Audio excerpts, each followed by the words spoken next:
Hello and welcome back to Twisted Iron Projects. Today we're going to keep the video pretty short. As you can see, I have had some hellacious storms coming through and it has filled up my shop with snow. So there's very little I've been able to work on lately, so I do apologize for the lack of videos. But here's a real quick short one for you guys.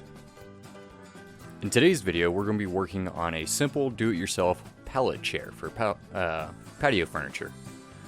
This won't require any nailing, any screws, or cutting. You'll simply need a hammer or a prybar, and that's really about it. So what I'm going to do is I'm going to take my prybar here, because I do prefer it over using the hammer, and I'm going to pry up a board, kind of just guess where I'm going to want my seating depth to be. And so for this pallet that I'm using, I went almost to the middle. I went to the fourth board in. I'm going to pry it up, and I'm going to do the same thing on the opposite side, making sure that there is a clear hole all the way through the pallet. Now, the easiest way I found to take apart pallets is to start off kind of at an angle there in the corner between the 2x4 support beam and the pallet plank itself, and to pry it up, start to pry it up that way, and then to follow through and finish prying it up with the pry bar. Now, at this point, I would like to point out that I don't prefer to use pallets for any type of furniture that you're going to put inside your house. They typically, you don't know what's been on that pallet previously, and they're not the best quality of wood. So I recommend if you're going to put something in your house, make it out of good quality wood, not out of a pallet. But for patio furniture, it works fine.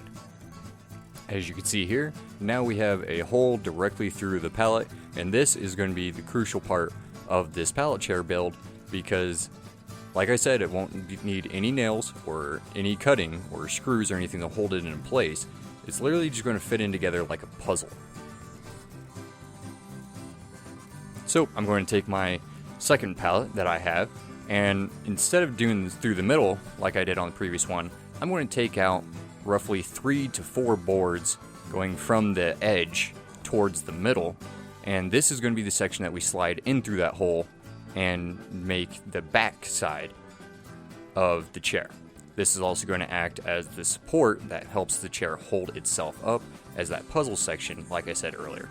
So I'm just going to use my pry bar or my hammer, whichever you choose. I'm going to pry off 3 to 4 boards. In this situation, I chose 3 boards that worked out to the perfect height that I wanted it to be, and we will get to piecing it together very shortly. Now, you want to do this on both sides of the pallet, otherwise it won't be able to fit in and slide through like it's supposed to. Those side planks are going to stop it from going in. So make sure you clear off the same amount of boards or the same amount of area if your boards are offset at all, to be able to go all the way through. Now, as you can see here, this is why I say that pallet wood is not the best wood to be making furniture out of, especially for in your house, because I don't know what has been on this pallet. I see these black streaks, maybe an oil of some type. I'm not too sure, but the boards are just falling apart. They're crumbling. They're not very durable. It's just cheap scrap lumber. If you have a simple project like this, it works out.